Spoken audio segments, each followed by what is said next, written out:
we're going to talk about some cool subjects today.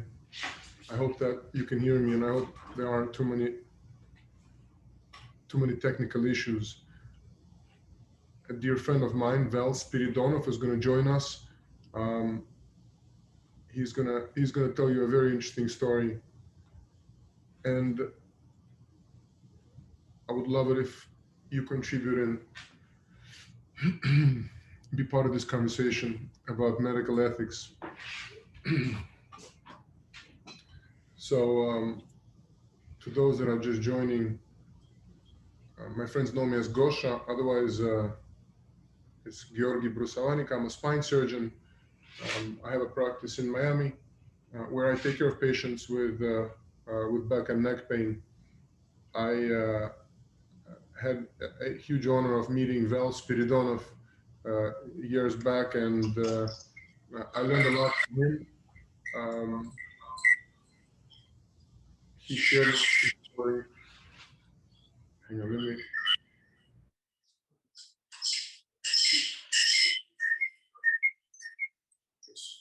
How about this?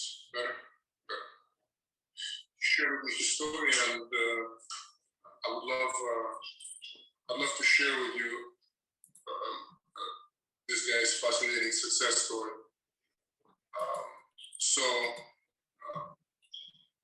Val was in the news,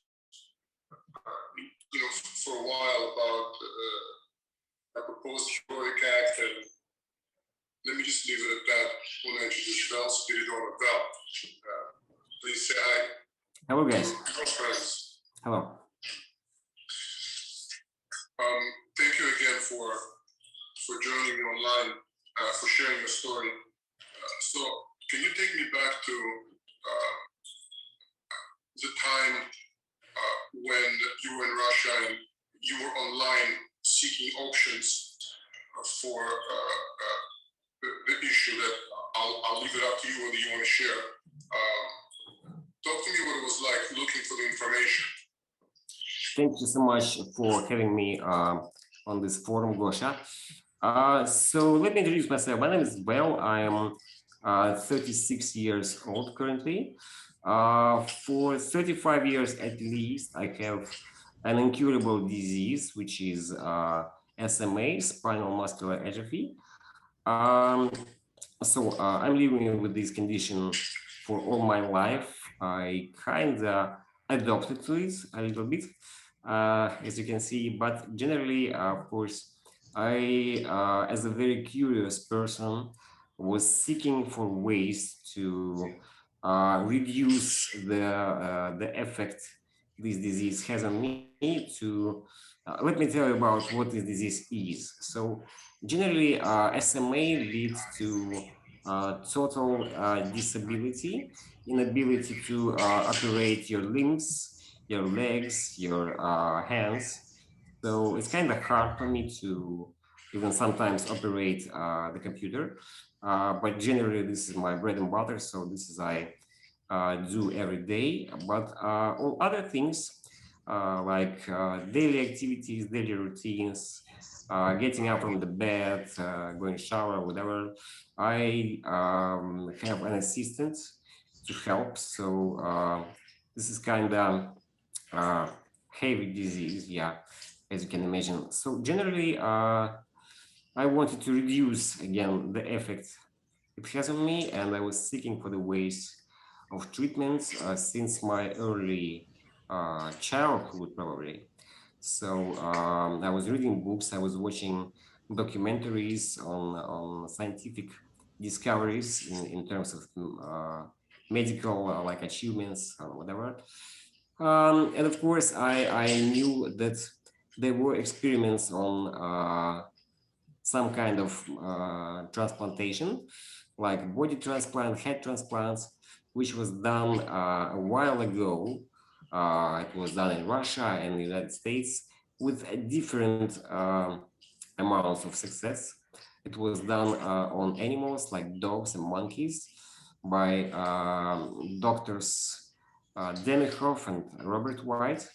So I was like experienced person with some introductory knowledge into this topic. When in the year 2014, I have seen the TV show where the Italian doctor, which his name was Dr. Canavero, appeared, and he said that he had found solution for the problem of previous generations of doctors which faced. So it was a problem of spinal connectivity after severe spinal cord damage.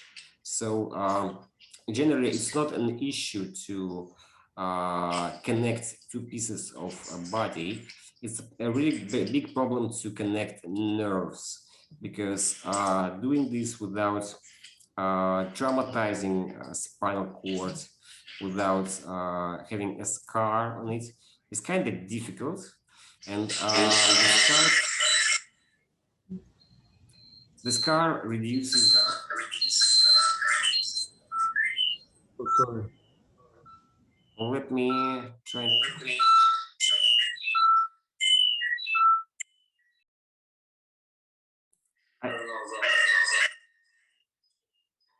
Nothing changed. Yeah. Okay. Good. So the major problem between connectivity of two pieces of spinal cord remains, and Dr. Canavero appeared on the TV show and told that this apparently could be resolved. And this was a moment when I decided to contact him using internet. He was publicly available at that period of time, so I quickly researched for his email and offered my help, because as I already mentioned, I knew the problems of previous generations of doctors. So we had a conversation about this, and we worked for a while on this subject. So what was it like verifying the information? So, obviously, thanks to I had quite a bit of time talking to Sergio and his Chinese counterpart, to Ren. What was it like to see the information and sort of confirming, is this real, or is it not? You, a person without a medical degree, how much were you basing your decisions on just pure blind faith? So the problem of justification and verification of Canavero's experiments remains unclear to me till this very moment, because lots of evidences and lots of proofs, which me and Gosha requested multiple times from doctor, they were not met. So we did not get answers for these requests. But these, I think, were pretty basic, essential things which we wanted to have, like protocols of treatments, video records of entire surgeries, because Dr. Canavero shared just bits of pieces of information of that moment, at that moment, and these were like general articles with a very brief explanation of what was going to happen during the procedure. So the gap between the expectations and the actual discovery was kind of big. So Gosha was trying to help me as he could to narrow this gap, but I think he will talk more about this.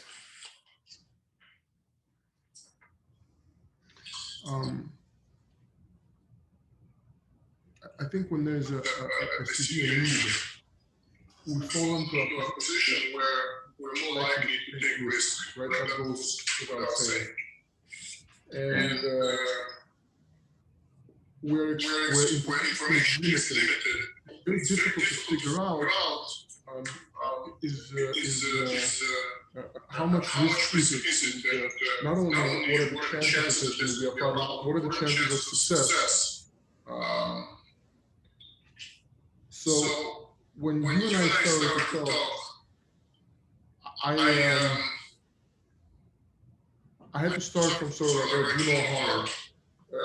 I meet this intelligent guy with limited function and incredible potential. Um, I remember there was when we met, there was a significant effort on the part of someone from Wall Street and recruiting you. I mean, you were really doing it in an incredible way back then. So when we met for the first time, I was a little overwhelmed that how am I gonna sort of figure out whether this is reasonable or not. If I'm going to put my stake on this, I'm going to use the same principles I always use, and I was really concerned whether um, I could rely at all on blind faith.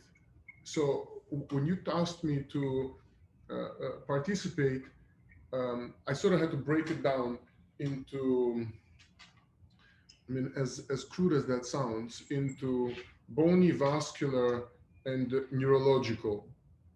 Um, so um, I literally started, put paper and pencil and just started thinking out, sort of on paper, what's reasonable and what's not. So I have some experience doing cervicothoracic and cranio-cervicothoracic fusions for trauma.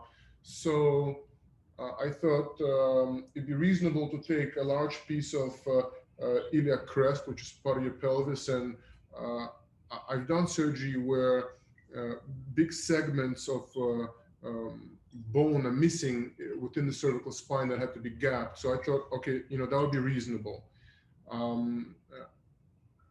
It would be a big operation, but I talked about that with Sergio, and they didn't seem to preoccupy him a lot.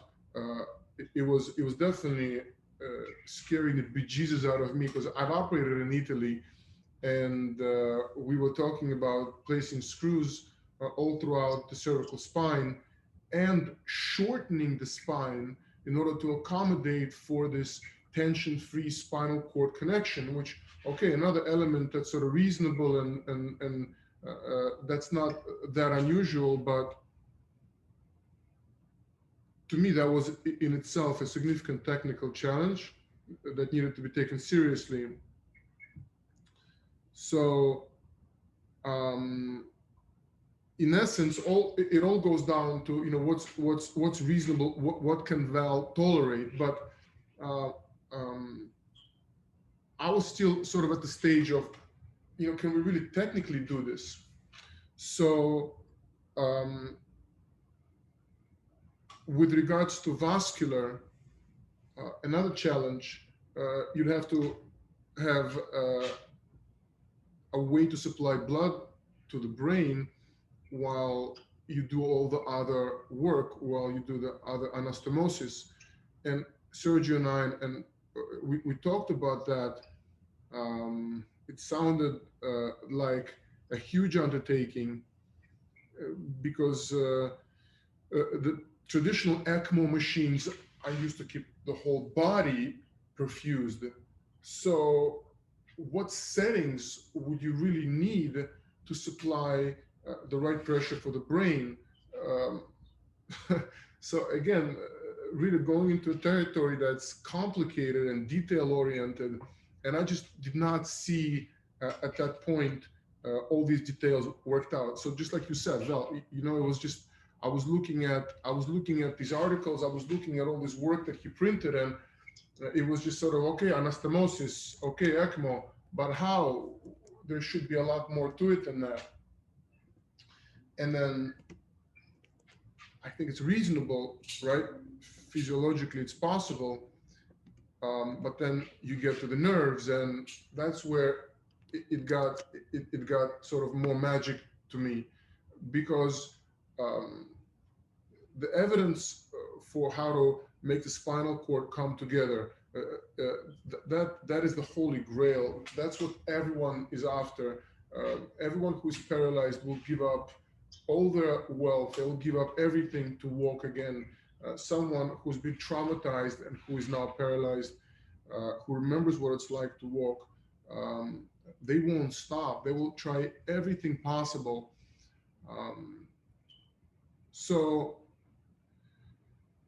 there's a lot of attempts at sealing the spinal cord, but there are no success stories. Um, Nothing that I've seen where true meaningful result was achieved. So the Sergio's Chinese counterpart, Ren, was talking about these phospholipids to seal the spinal cord. And, if you look at the research, it sounded reasonable because that's essentially what nerves, that's the medium that nerves like, this phospholipid medium, yet, there was really nothing clinical that I could use. And then, to attempt this in a patient, I needed evidence. So I pressed these guys, I pressed them on show me proof. They said that they did like 11 dogs and the dogs walked, or some percentage of them walked. And I said, I was shocked. To me at that point, it did not make sense why these guys were not talking about this all over the news. And then they said that they sacrificed the dog, which is a really polite way of saying that they killed them. And then they took histological slices, real thin slices, through the spinal cord connection. And then they looked under the microscope to show the connection. So I looked at the slides. I didn't really see much of a connection. I know they talked about partially severing at some point. I wasn't sure if what was connected was actually what they left intact.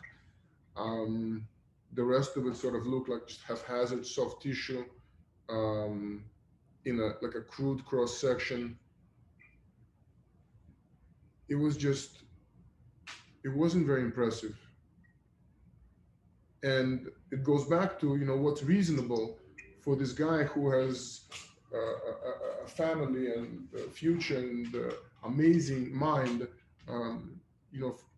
Is the risk really reasonable? So that's sort of where I called Val, and we had a conversation about not going through with it. I had a talk with Ren and Sergio about having a conference here in Miami. They insisted on some financial remuneration.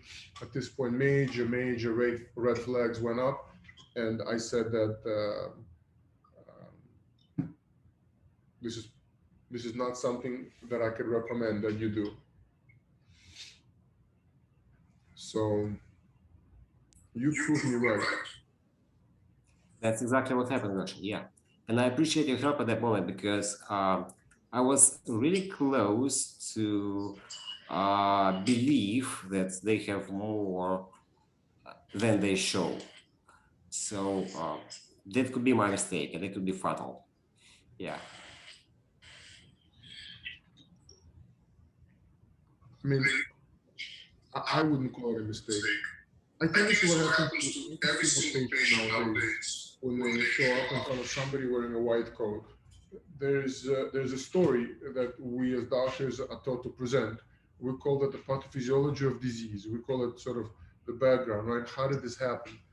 And that story leads to obvious conclusions. If you're not in a position to really look at the frame of reference, which unless you went to med school, you'd have a hard time. It's very easy to misdirect a patient. So you were doing your own research, but I can't imagine doing. So I have access to a government website which is free for everybody called PubMed. So any article that's published, I can look it up in its original form and I can read it from beginning to end and see how the conclusions were made and see if I agree with the conclusions. I remember in Russia, my parents didn't have that. So they're both scientists. They had to go to the stacks and request articles. How were you able to sort of get anything on, how difficult was it for you to even access the background information that these guys were referring, and specifically in Russia, because there's a long history of the story about Russian dog transplants, head transplants. How easy, were you able to get any actual studies from them? Gosha, my education does not allow me to understand the specifics of the actual studies of these doctors and of Dr. Demikhov. I am a computer science guy, right? So I do computers most of my life. I do software development. So the biology and medical field is something that I am interested in, but of course I'm not able to understand the details, and I'm not able to find out if they are even worth of trust. So generally what I did is I was studying some publicly available non-scientific references, non-scientific articles, but just mentioning of the work of was done by Demikhov, Robert Weiss. It was like BBC movies, Discovery movies on such topics. And when I talked to Canavero, of course, these were some kind of press releases referring to some short pieces of paper, like Gosh already mentioned. They were very brief and did not include all technical details, which I thought are possible to be there, but they were not. So Gosha is right. Getting information, specifically in Russia, is difficult, but especially difficult when this kind of information is not intended to be public, like in case of Canavero. I don't know why. So this would, yeah. Talk about that decision to not have surgery. You know, how has your life sort of changed since then? So let me explain more. My decision to participate in this experiment was at the point of time when my condition was stable enough to help Canavero as much as I can during his work, during his research, to approach the 99% certainty of this method will work on humans. So that was my intention, because generally I have like no pain, I have no danger in my condition currently. So this is just like kind of depressing, being dependent on other people, you know, in your daily activities, but it's nothing super lethal at the moment. So I wanted to approach again the certainty of this procedure, to see the other opinions on how Canavero will do this, what's on his mind. So and when I decided to skip this, or again, let's say better, postpone this procedure, the reason because I could not wait, or I could not participate in this very project for my entire life, right? Because I have my own interests, I have my own meanings, and generally I have my own job, and it kind of interferes with these activities. So when, for example, when you go to employers and and they recognize you as a person which was going to sacrifice his head for this very procedure, the employers look at you kind of skeptical.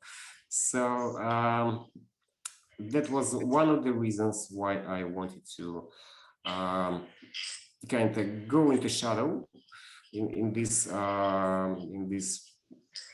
part. So generally, I think it was a right decision, because 2 years from that moment, I got beautiful family. I got nice kids. I got amazing wife. So generally, I love my life and I enjoy it every day. But I still think that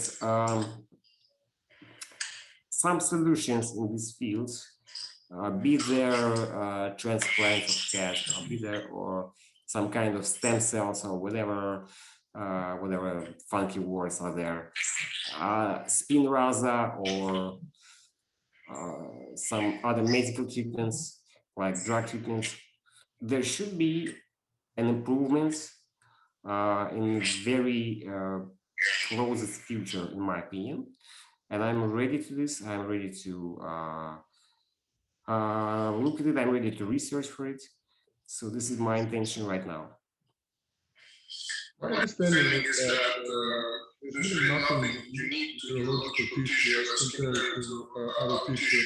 The medium is different, and stem cells. The concept it sounds so good. If you think of it, the stem cells are sort of like babies, and if you take little babies out of kindergarten and you put them in the middle of the trading floor of Wall Street, they're not necessarily going to become great traders. So the big move that I see happening now in biotechnology is actually learning to control the development of cells. And there's really some major leaps in that direction where we learn how to slow down RNA degeneration. And these are dramatic steps in the right direction. And there's a good amount of research behind it. And really where this is boils down to is what actually has reasonable good quality research.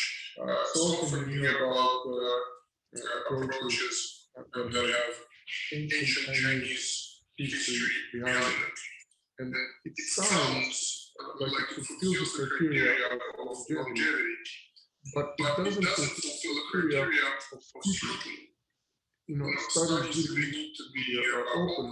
I was thinking about meeting with you today. I was going to tell you about Lori Gordon. This guy is an orthopedic surgeon in Hawaii. I learned a lot from this guy about research. And he was a seasonal orthopedic surgeon who saw how advertising crept into the medical world.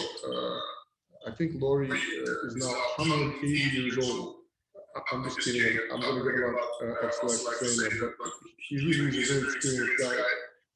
And he wouldn't even read papers that were published by someone with a vested financial interest. Even if they were double-blind, placebo-controlled, prospective, high-end, IRB-approved studies, which is sort of the gold standard. When you talk about case reports, oh, I've seen this, oh, I've had a series of patients with such, that's not good evidence. That's weak evidence, and personal opinion is like not evidence at all. And here, by the way, I'm giving you my personal opinion. But that being said, sort of looking at things neurologically, it's vital to grade the evidence. And in your case, I could tell that the evidence was low grade, and I couldn't subject you to that risk. I couldn't advise you to sort of subject you to that risk. What do you see? The future holding for you, and what are you excited about now?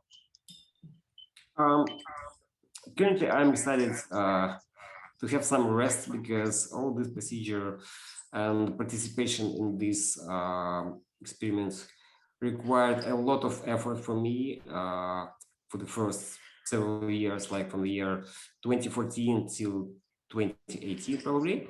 After that, I moved to another country. I'm in the US now, and again the adaptation here. So currently, I'm pretty happy with my life. I work full time for a very knowledgeable company, and generally, I would say that in terms of my health conditions, I would like them at least to be the same, not to get worse. So I believe that there are some solutions for this already, like we mentioned, things like Spinraza, and maybe there are some coming, some more of them coming. So I'm not like super excited, but I'm waiting for this kind of treatment, for this kind of solutions, and I believe that with the evolution of science, evolution of robotics, biotechnology, surgery, more and more solutions will come. Of course, we'll have to try all of them, and we have to think which one of them is appropriate, which one of them is feasible. But again, this is the moments where we expand our knowledge, but with this we have to tighten our responsibility, because this knowledge can bring us to things like changing genome, and we have to understand to what amount we want to do this.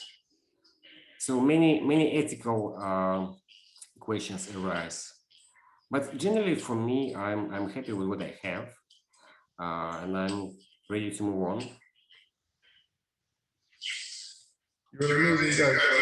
So I'm really inspired by you. I'm really honored by your friends. Are there any questions from the crowd? I appreciate you doing this with us. I know this is difficult, and I don't want to take you away. I know how important the work you do is. Let me see if this. Well, please keep in touch. Absolutely. Send my best to your wife. Thank you, Gosha. Thank you. Thank you again. When there's a dire situation, there's definitely an opportunity to prey on patients and to cut corners and to see new restrictions. So whether it's something really scary, such as life-changing, potentially life-altering surgery, where when your quality of life is so low, you'll say, okay, I'll take the risk, and it's easy to sort of just stay blinded to the risks.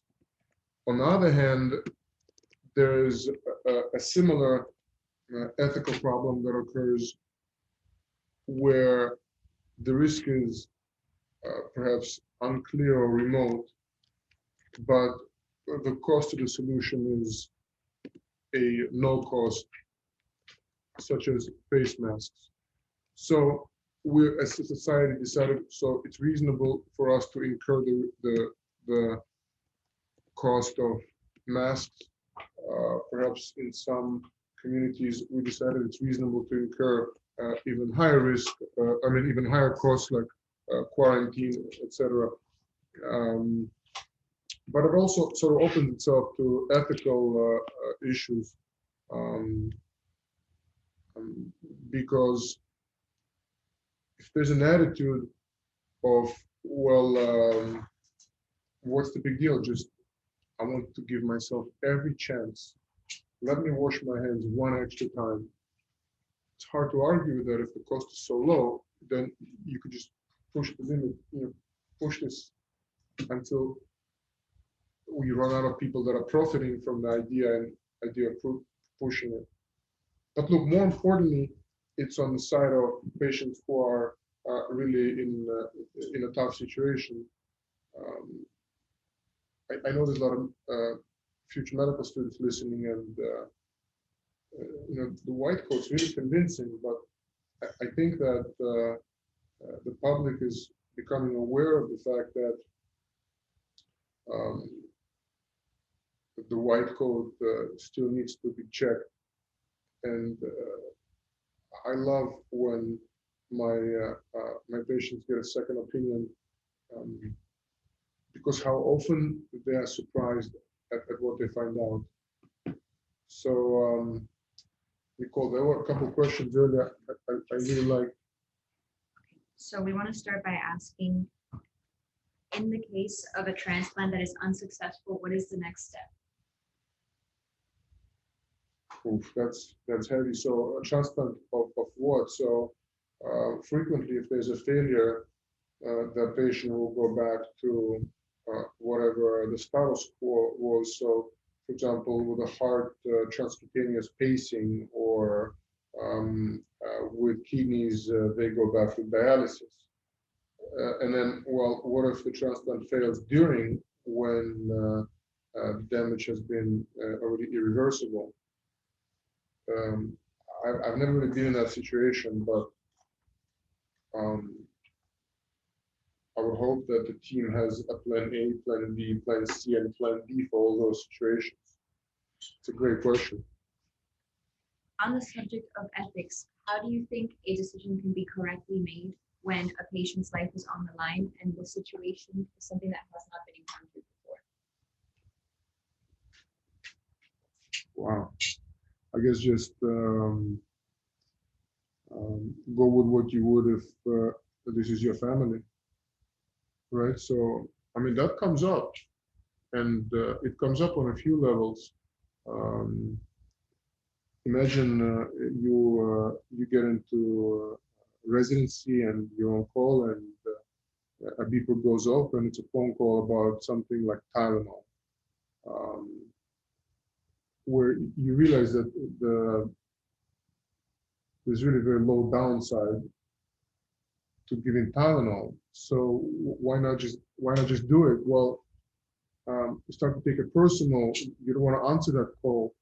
But my old professor Tom Kane said, think what it would be like if this was your grandma, and then you're gonna do the right thing. So like, it's minor ethical questions. You know, do I want to have time for a sandwich, or do I address this call? Also, sort of an ethical question.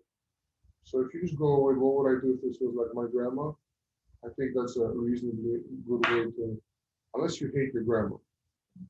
I think it's a great answer, especially considering that you would be an ethical doctor making the right choice. Now, what happens if you have a doctor that's making the wrong decision? How can you stop a doctor that is not thinking in the best interest of all his patients? So there was this podcast recently, Dr. Death, Dr. Dunstan. I listened to the commentary about that podcast from Z-Dog MD, a great podcast to listen to. Zubin Damania, medical doc, with a real great vision. And he said that what he learned from that podcast was that there's really no good system for sort of isolating bad docs, and that we all as docs, and this is true, we all know who the bad apples are. We know who the guys are that's like, oh my God, please, just not him. But we are complacent with it. And when you get into practice, you're sort of told by your professors, hey, you know, we don't tattletale on other doctors. We don't testify against other doctors. And that has led to a very ugly culture, I think, of complacency in some way. I'm hoping that through my recent interaction with some blockchain entrepreneurs, that there may be sort of a safe way to communicate this data internally, like let's say within the MD community. And then that organization will be so self-policed. It will only release the information once a doctor crosses some crazy threshold. Because look, here's the downside of going after doctors who have complications. Let's say you're the kind of a doc that works in the ICU, right? You're going to have a high mortality rate. If you're a trauma guy, you're going to have a high mortality rate. If you are an orthopedic spine surgeon like me, and you work in a great, like a level 1 trauma center, you're going to have a high mortality rate. So if you punish high mortality rate, you're going to sort of go against the docs that are in the last line of defense. We don't want that to happen. But we want like the bad apples to be gone. How do you think decisions can be made so that you can separate a complication or a mistake during surgery and a bad surgeon? How do you stop a bad surgeon versus somebody who has made a mistake? It's so particular, like it's so like on a case-by-case basis. It would be like almost too many details to sort of consider, unless there be like a computer algorithm or something in that sense. Um, um, how do you know what breaches the standard or not? Like, if you put me in a group with other spine surgeons, we will have an agreement within minutes on what's reasonable and what's not. And then there'll be some gray area cases. And then there'll be something black and something white. So if something is egregious black and way far, and you remove the emotional component of the fear of retaliation, and you have those outliers sort of evaluated in an independent, unbiased way. Can you turn this on or no? Nowhere, right? You can't be in that shot, right?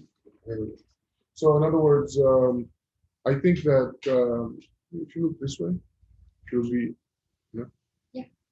I think there should be like an unbiased sort of a way to do it where reporting won't be punished. How do you recommend that a patient protects themselves against a surgeon who might have had too many complications? How do you search if a doctor is truly a good doctor, someone that you can confide in? And what kind of level of apprehension do you recommend before somebody goes to surgery? Extreme apprehension. Like, you should be as fearful as can be. You're meeting a brand new person and something goes bad. Are you sure that this person is going to sort of be there for you? I don't know. I think reviews are reasonable to look at. I think it's reasonable to ask the doc to contact his other patients. It's scary. And now, especially because of COVID, we can justify everything with COVID. Oh, hey, there was a complication. Maybe if I were there wouldn't have been a complication. So the whole issue with, family being kicked out of the hospital is a big problem. It's more than just sad. It's more than just an ethical issue. This is going to create complications. This is going to create like a real problem, because how many times it's grandma with her granddaughter, and granddaughter is the one filling out the history. How many times is it, oh my God, my neighbor, her kid was in the NICU for a month. They were allowed to see the kid 1 hour a day because of COVID. Okay, make her get tested every day. Make her live in isolation. There's gotta be another way. If you take the family out of the hospital, you're gonna get complications in a major way. I've been talking about this a lot on, not a lot, a little bit on Instagram, and actually got a lot of slack for it. So there's reasons to get the family out of the hospital, because there's been instances of somebody coming into the hospital and getting someone sick. Like, that has occurred. But we got a question on Instagram. It says, what's the best way to research the doctor you're potentially going to work with? So do you think that online reviews are necessarily believable in all cases? Or what platforms do you think are more trustworthy? I really don't know. I think it's changing all the time. Reviews are definitely important. And then you want to look at the background, see if there's any kind of lawsuits or something that, just sounds prohibited. I don't think board certification is that important anymore. I have one. No one's ever asked. I would ask to talk to that doc's other patients. I think that's huge. You make friends with patients when you get them better. You create relationships. If you do something a lot, then you gotta have some of your patients as old friends that you can put me in touch with, so they can tell me the story. But I would really beware of someone pushing you. Like, to me, it's a big red flag when a doc says, if you don't do this, it's gonna be bad. That's a big red flag. I don't wanna get into like negative, but like, my little itty bitty kid, my closest best friend's little kid, you gotta have surgery for something minor, for something like, oh my God, what are you talking about? And it was like tomorrow. And I did my research in both cases. avoided surgery, patients did great, and kind of goes along with the theme, right, of this whole thing with Val, because the best decision that this guy made is not to operate. The best decision I made in helping this guy was to say, don't have surgery. And that's like a really common decision that, in terms of back and neck that you got to make. Like, you don't have to operate. What is the natural tissue? That's probably the best questions to ask your doc, and you'll get a lot out of that. What's going to happen if I don't do anything? And then you hear, you're going to be paralyzed. Get a second opinion. I think that's the most reasonable way. Now, we got another question that reads, why does spondylolisthesis hurt? Some people say it doesn't hurt, but that is central sensitization, and that pain is created in the brain.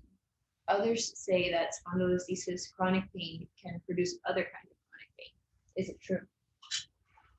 All right. So here's how it works. Spondylolisthesis, it can cause pain from 3 different spots. One, from the shift itself, bringing the center of gravity forwards. That creates this forward flexed posture. It's hard to straighten up, and that causes chronic low-level back pain. Then, if one or a few of the types of spondylolisthesis that actually cause nerve compression, they squeeze the nerve enough, that forward shift, then the patient will start to have nerve pain. That's pain going down the thighs, down the legs, sometimes all the way to the feet. If that gets bad enough, then pain can become numbness and weakness. That's the second thing, neurological. The third thing is pain from the structural issue in the back. So if spondylolisthesis is in association with what's called spondylolisthesis, with a congenital failure of formation, then these patients will hurt whenever they bend backwards. So they say that they have a difficult time sleeping on their back oftentimes. When they bend backwards, the L4 facet joint, it pushes on the defect in bone. It's visible with like flexion extension x-rays. And in patients who don't have spondylolisthesis, they'll just have pain from the joints. Since the spine sort of shifts forward, the joints will have to accommodate, develop some arthritis there. So all that can be sort of seen with various types of injections. You inject a particular spot, pain goes away, you know that that's a pain generator. So the disc, the canal, and the joints in the back, the 3 sources of pain with spondylolisthesis. Centralization of pain, I mean, I know what you're talking about, but this is much more objective and literal. So the pain from spondylolisthesis has nothing to do with you sort of visualizing it and generating in your brain. All pain goes to the brain. It starts in the brain. In case of spondylolisthesis, this is real objective, structural, and when you take away the shift, you see that all that pain just goes away. So it's all related. I hope that answers their question. I think it did. We have another question. It says, what segment instability criteria do you consider for selecting fusion surgery for lumbar spine? None of the criteria really works. So I've seen small degree of listhesis with minimal arthritis, supremely symptomatic, and the injections help temporarily. And then you see some patients who have severe listhesis, severe pain, one shot, and they're just normal. They have no pain, even though there's been no change. In the actual anatomy. So it doesn't need to have a dynamic component for you to say, well, we got to fuse it. You fuse the segment that's deformed and painful. How do you know it's painful? You do an injection. So if an injection takes away the pain at that segment, you know that that's where the pain is coming from. But the criteria, it doesn't really help me much. Everyone's different. Now, on the topic of pain, someone asked, what is the best treatment for painful pars defects that are otherwise stable?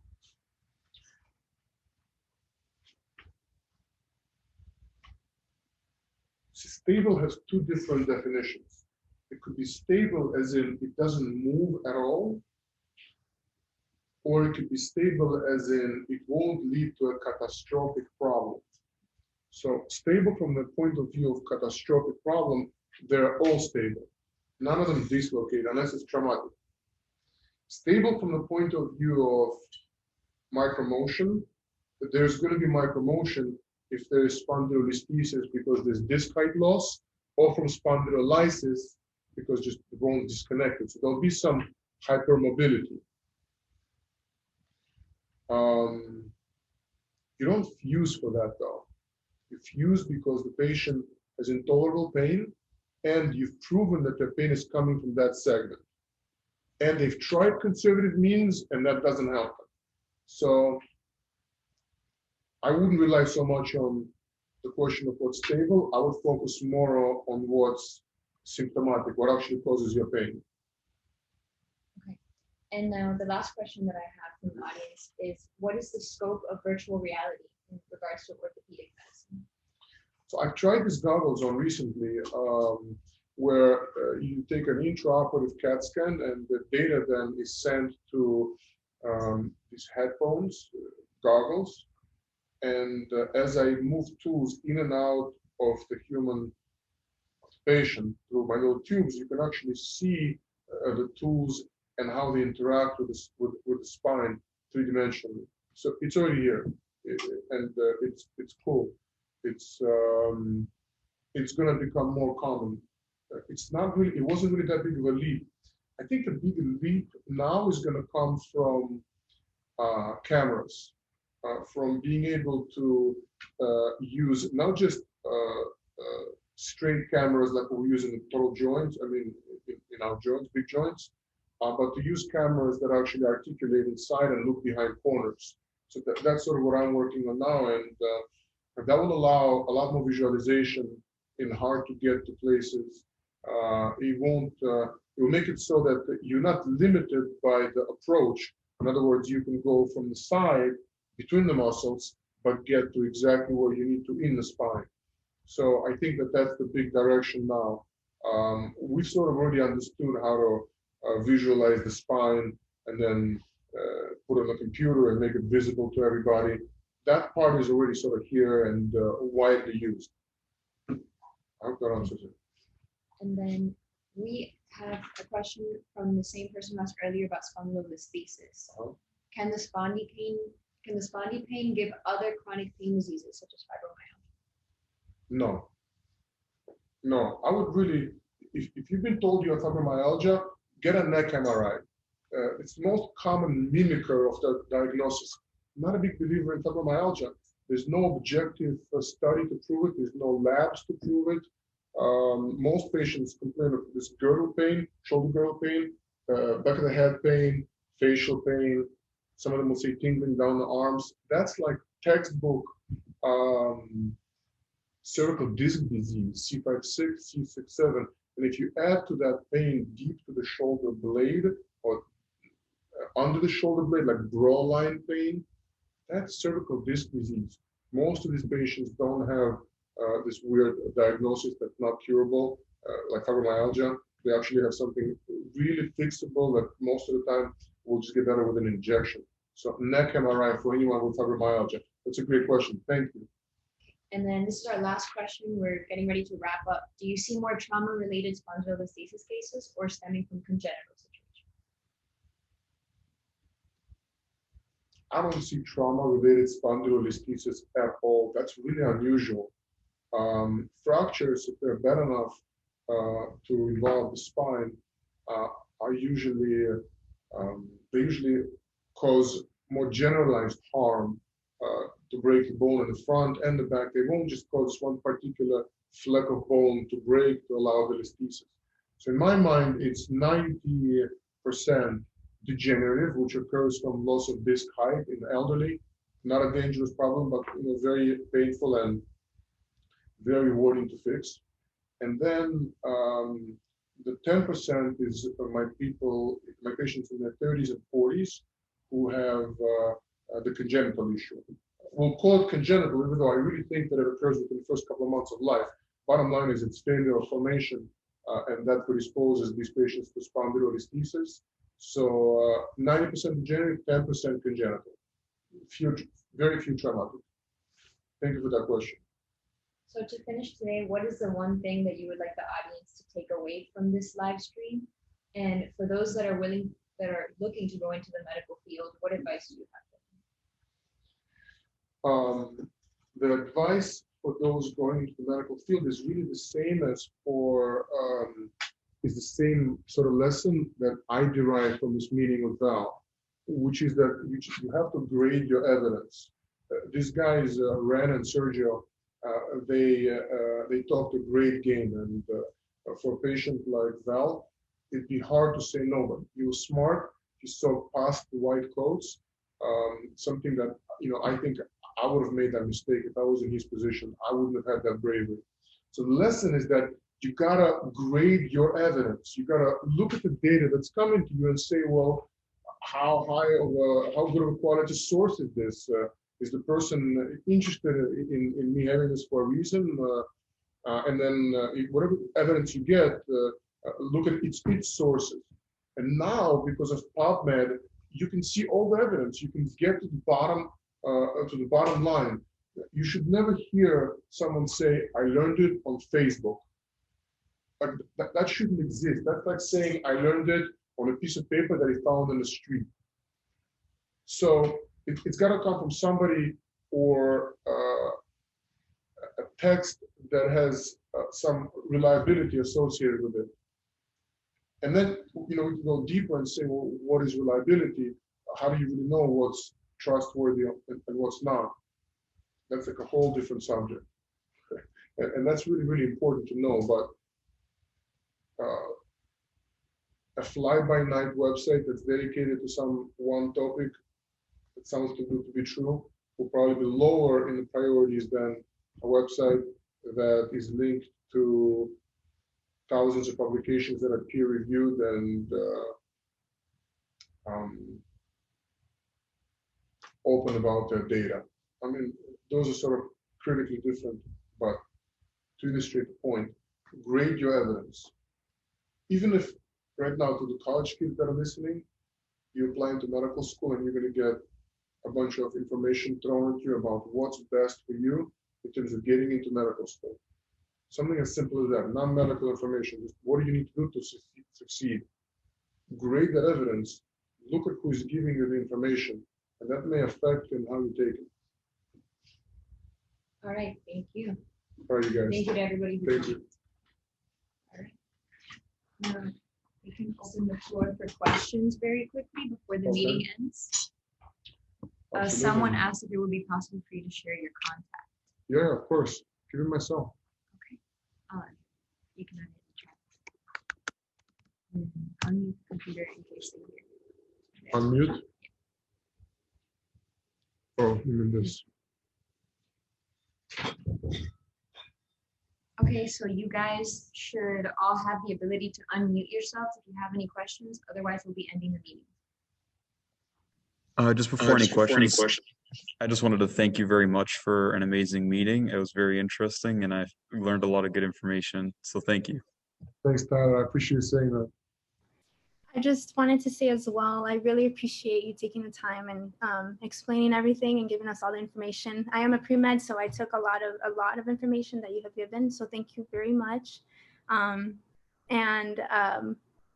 Yeah, I just wanted to thank you. And I look forward to using the knowledge that you have given to us in the future. Really appreciate it. Don't listen to anybody.